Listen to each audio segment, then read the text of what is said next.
భద్రాద్రి కొత్తగూడెం జిల్లా మణుగూరులో ఈ నెల 11వ తేదీన జరగనున్న ప్రజా దీవెన సభకు ముమ్మరంగా ఏర్పాట్లు చేస్తున్నారు.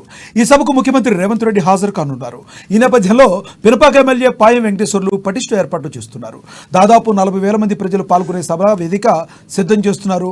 భారీ జన సమీకరణ చేసి ముఖ్యమంత్రి సభను విజయవంతం చేస్తామంటున్న పాయం వెంకటేశ్వర్లతో మా భద్రాద్రి కొత్తగూడెం జిల్లా ప్రతినిధి Srinivasarao face to face. Bhadradri Kothagudem జిల్లా మణుగూరులో 11వ తేదీన గౌరవ ముఖ్యమంత్రి రేవంత్ రెడ్డి పర్యటన ఉన్నటువంటి నేపథ్యంలో ఇక్కడ పినపాక నియోజకవర్గ శాసనసభ్యులు పాయం వెంకటేశ్వరరావు గారు మనతో పాటు ఉన్నారు. వారి యొక్క సీఎం ప్రోగ్రాం యొక్క వివరాలు అడిగి తెలుసుకుందాం. సార్ చెప్పండి, సోమవారం రోజు ఇక్కడ మణుగూరులో కాంగ్రెస్ ప్రభుత్వం ఏర్పడిన తర్వాత తొలిసారిగా ఉమ్మడి ఖమ్మం జిల్లాలో పర్యటన నేపథ్యంలో ఇక్కడ సీఎం గారి పర్యటన వివరాలు చెప్పండి సార్. ఈ నెల 11వ తారీఖు మణుగూరు పట్టణంలో కాంగ్రెస్ పార్టీ ప్రజా దీవెన బహిరంగ సభకు గౌరవ ముఖ్యమంత్రి గారు రేవంత్ రెడ్డి గారు ముఖ్యమంత్రి అయిన తర్వాత తొలిసారిగా మా ఏజెన్సీ ప్రాంతమైనటువంటి మణుగూరు ప్రాంతానికి విచ్చేస్తున్న సందర్భంలో నియోజకవర్గ వ్యాప్తంగా వారి రాకని పురస్కరించుకొని భారీ ఎత్తున జన సమీకరణ చేసి ప్రజా దీవెన సభను పెద్ద ఎత్తున జయప్రదం చేయడానికి కాంగ్రెస్ పార్టీ శ్రేణులు ప్రజలందరూ కూడా సిద్ధమై ఆ వైపుగా కార్యక్రమాన్ని ముందుకు తీసుకెళ్తా ఉన్నారు. 11వ తారీఖు జరిగేటువంటి ప్రజా దీవెన సభలో గౌరవ ముఖ్యమంత్రి గారు ఎన్నికల ముందు కూడా కాంగ్రెస్ పార్టీ చెప్పింది, కాంగ్రెస్ పార్టీ ప్రభుత్వం అధికారంలోకి వస్తే 6 గ్యారంటీ పథకాలను అమలు చేసి తీరుతాం అని చెప్పేసి ఏదైతే మాట చెప్పినారో చెప్పిన మాట ప్రకారం ఈ రోజున కాంగ్రెస్ పార్టీ ప్రభుత్వం గౌరవ ముఖ్యమంత్రి రేవంత్ రెడ్డి గారి సారథ్యంలో ఇప్పటికే 4 గ్యారంటీ పథకాలను తెలంగాణ రాష్ట్రంలో అమలు చేయడం జరుగుతూ ఉంది. మరి 11వ తారీఖున భద్రాద్రి కొత్తగూడెం జిల్లాలో గౌరవ ముఖ్యమంత్రి గారి చేతుల మీదుగా ఇందిరమ్మ ఇళ్ల పథకాన్ని కూడా ప్రారంభం చేసుకోవడం అనేది చాలా సంతోషంగా ఉంది.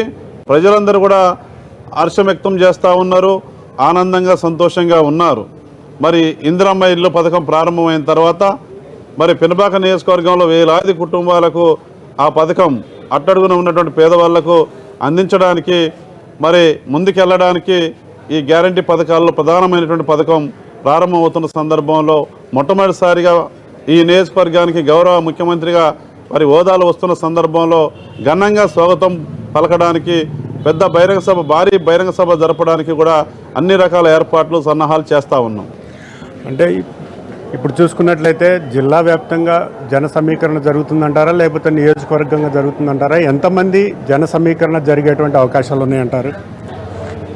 పినపాక నియోజకవర్గానికి సంబంధించి 40,000 మందిని జన సమీకరణ చేయాలని టార్గెట్ పెట్టుకొని ఆ వైపుగా మేము ప్రచార కార్యక్రమాన్ని పినపాక నియోజకవర్గంలో మరి విస్తృతంగా జనంలోకి తీసుకెళ్ళడం జరిగింది.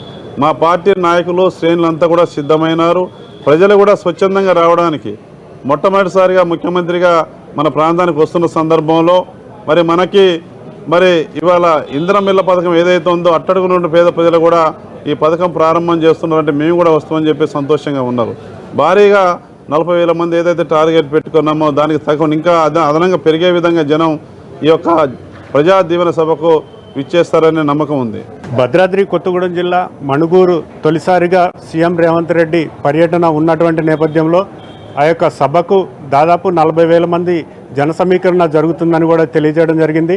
ముఖ్యమంత్రి రేవంత్ రెడ్డి భద్రాద్రి కొత్తగూడెం జిల్లాలో పాల్గొన్న అనంతరం ఏపీలో జరిగేటువంటి వైజాగ్ స్టీల్ ప్లాంట్లో నిర్వహిస్తున్నటువంటి కార్మికులు ఏదైతే ఉన్నారో అక్కడ ప్రైవేటీకరణకు నిరసనగా మద్దతు తెలియజేసేందుకు వెళ్తారు. వీడియో జర్నలిస్ట్ గౌస్తో శ్రీనివాస్, అమాన్ న్యూస్, భద్రాద్రి కొత్తగూడెం జిల్లా.